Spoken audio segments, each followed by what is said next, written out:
नंदन आभार है आप सबका एजुकेशन इलाहाबाद के चैनल पे। मैं हर्ष प्रपति अध्ययन छात्र इलाहाबाद विश्वविद्यालय उपस्थित हूँ आप सबके समक्ष एक अति महत्वपूर्ण जानकारी के संदर्भ में। देखिए, लगातार आपका जो है पीजी एंट्रेंस एग्ज़ाम के संदर्भ में लगातार कई सवाल जो है आप कमेंट बॉक्स में पूछ रहे हैं, जिस पे मैं लगातार वीडियोस बनाकर आपकी समस्याओं को दूर कर रहा हूँ।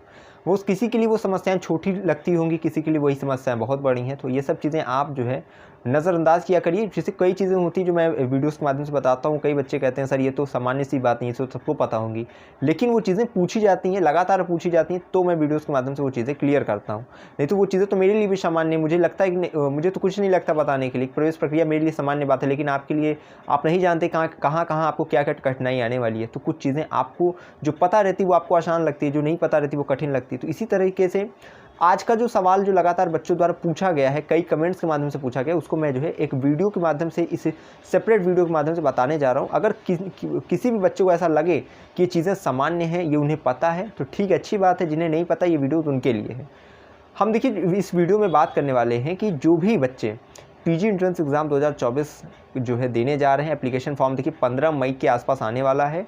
बिल्कुल परेशान मत होइएगा, फॉर्म भरना बताऊंगा, क्या चीज़ कैसे करना, सब चीज़ें पता चलेगी चैनल के माध्यम से। बस सब्सक्राइब करके रखिए, ठीक है। देखिए, सब्सक्राइब कर लेंगे तो नोटिफिकेशन आप तक पहुंचती रहेगी। जो है दिन प्रतिदिन वीडियोज़ आ रही हैं, दिन प्रतिदिन अपडेट आ रही है, प्रेस विज्ञप्ति जैसे संज्ञान में आती है, मैं जो सूचित करता हूं आपको। तो बस यही कि अगर इलाहाबाद विश्वविद्यालय में आपको प्रवेश लेना, अगर अभी तक इस चैनल से नहीं जुड़े तो ये दुर्भाग्य है आपका, तो उसको सौभाग्य में बदलिए, चैनल से जुड़ जाइए। बाकी फिर देखिए किस प्रकार से जो है जीवन चमत्कार होता जाएगा। एंट्रेंस एग्जाम से संबंधित कोई भी फिर समस्या सवाल रह नहीं जाएगी। इतना तो मैं कन्फर्म कह रहा हूँ आपको कि आपका एडमिशन अच्छी तरीके से हो जाएगा। अब देखिए, एक चीज़ बताता हूँ आपको, जो भी बच्चे एंट्रेंस एग्जाम का एप्लीकेशन फॉर्म भरेंगे, जो भी 2 टेस्ट पेपर से ज़्यादा सेलेक्ट करने वाले हैं। देखिए, अब ये चीज़ क्या है, जैसे मान लीजिए आप एमए का फॉर्म भरने जा रहे हैं, ठीक है, एमए का आप भरने जा रहे हैं। अब इसमें जो है पार्ट ए देखिए सबके लिए होता है, आप ये याद रखिएगा। एप्लीकेशन फॉर्म में ये नहीं है, ये CUET का नहीं है कि जनरल टेस्ट अलग सेलेक्ट करना है, ये सब कुछ नहीं। केवल आपको अपने जो है ग्रेजुएशन का जो लास्ट ईयर का जो 2 सब्जेक्ट होता है, ग्रेजुएशन में मान लीजिए आपने BA किया, BA में आपके 2 सब्जेक्ट मान लीजिए एंशिएंट और पॉलिटिकल है। आपको बस इतनी ऑप्शन दिया जाता है कि आपको केवल एंशिएंट से देना है या एंशिएंट पॉलिटिकल दोनों से देना है। तब ये बच्चे ध्यान रखेंगे, आपका यही समय से संबंधित सवाल पूछा जा रहा था कि लगातार कि अगर 2 जो है सब्जेक्ट सेलेक्ट करते हैं तो क्या टाइम बढ़ता है, कितना मिलता है, ठीक है। आपको पता है कि अगर एक सब्जेक्ट से आप पेपर देते हैं तो 2 घंटे की अवधि होती है, जिसमें पार्ट ए होता है यानी कि general Hindi, general English, GK, GS, general awareness, mental ability, reasoning, ये सब पार्ट ए के 50 क्वेश्चन रहते हैं। और फिर 50 क्वेश्चन आपके रहते हैं सब्जेक्ट से रिलेटेड, जिस विषय से आप पीजी एंट्रेंस देते हैं उससे संबंधित 50 क्वेश्चन आते हैं। आपको पता है 100 क्वेश्चन को करने के लिए आपको 2 घंटे यानी 120 मिनट दिया जाता है। लेकिन अब यहाँ सवाल उठता है कि यदि आप 2 सब्जेक्ट सेलेक्ट कर लेते हैं, यानी पीजी आप अपना जो BA मान लीजिए लास्ट ईयर में एंशिएंट पॉलिटिकल था, तो आप एंशिएंट से तो दे ही रहे हैं, पॉलिटिकल को भी सिलेक्ट कर लेते हैं, 2 सब्जेक्ट पेपर सेलेक्ट करते हैं, तो आपको कितना समय मिलेगा, ठीक। ये लगातार आपने पूछा है और इसीलिए मुझे चीज़ें सामान्य लग रही थी कि इसका जो जवाब पता होगा, लेकिन जवाब आपको नहीं पता है तो मैं बता दे रहा हूँ। 1 सब्जेक्ट सेलेक्ट करिए, 2 सब्जेक्ट सेलेक्ट करिए, समय सीमा सबके लिए समान है, 2 ही घंटे मिलेंगे। उसी 2 घंटे में आपको जितना भी हो सकता है आप अपना जो है क्वेश्चन अटैम्प्ट करेंगे।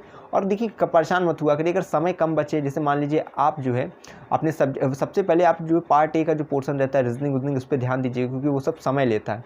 बाकी इधर के क्वेश्चन को तो आप अगर नहीं भी आ रहा तो आप जो है उस पर तुक्का मार देंगे। ये चीज़ें ध्यान रखिएगा, आपको कोई बाध्यता नहीं है। आप 2 सब्जेक्ट से पेपर अगर भर देते हैं और एंट्रेंस एग्जाम में आपका मन है कि एक ही सब्जेक्ट से आप पेपर दें, तो भी वो आप उसका निर्धारण आप एग्ज़ाम के हॉल में बैठ के भी कर सकते हैं, ठीक है। परीक्षा केंद्र में बैठे बैठे आप जब एंट्रेंस एग्जाम के जो QR आपका जो OMR सीट आएगी, उसमें आप जो सब्जेक्ट कोड होता है, तो जिस सब्जेक्ट का कोड आप भरे रहेंगे उसी के जो है अंकन होगा, उसी को जो है गिना जाएगा कि आपने किन किन जो है कौन कौन से उत्तर अटैम्प्ट किए हैं, क्वेश्चन अटैम्प्ट किए हैं। तो इसका निर्धारण आप जो है एग्ज़ाम हॉल में बैठे बैठे कर सकते हैं कि आपको किस जो है विषय का एंट्रेंस एग्ज़ाम देना है। 2 सब्जेक्ट से भरिए, कोई दिक्कत नहीं है। एंट्रेंस आप अपना एग्ज़ाम हॉल में बैठे बैठे जो है आपको एक विषय से मन कर रहा है तो आप एक ही विषय का सब्जेक्ट कोड भरेंगे और जो है फिर चीज़ें आगे जो है अपनी संचालित करेंगे। ये चीज़ें हैं, समय वही 2 घंटा है, 1 सब्जेक्ट भरिए, 2 सब्जेक्ट भरिए, ठीक है। बाकी नॉन सब्जेक्ट कैंडिडेट के लिए मैंने वीडियोस बना दी, जाकर देख लीजिएगा। बाकी मनमानस मस्तिष्क में कोई भी क्वेरी क्वेश्चन रहा करे उसे पूछा करिए, मैं यथाशीघ्र उसका जवाब दूंगा। देखिए, अभी से लेकर आपके काउंसलिंग तक जो भी बच्चे जुड़ चुके हैं, अभी जुड़ चुके हैं, वो सब के कमेंट्स का रिप्लाई मैं दूंगा, उसके लिए परेशान बिल्कुल मत होइएगा। बस यही है कि जुड़े रहे मेरे साथ, हमें विश्वविद्यालय के पास कोई भी खबर खास पहुँचाते रहेंगे आपके पास। बहुत बहुत धन्यवाद, बहुत बहुत आभार।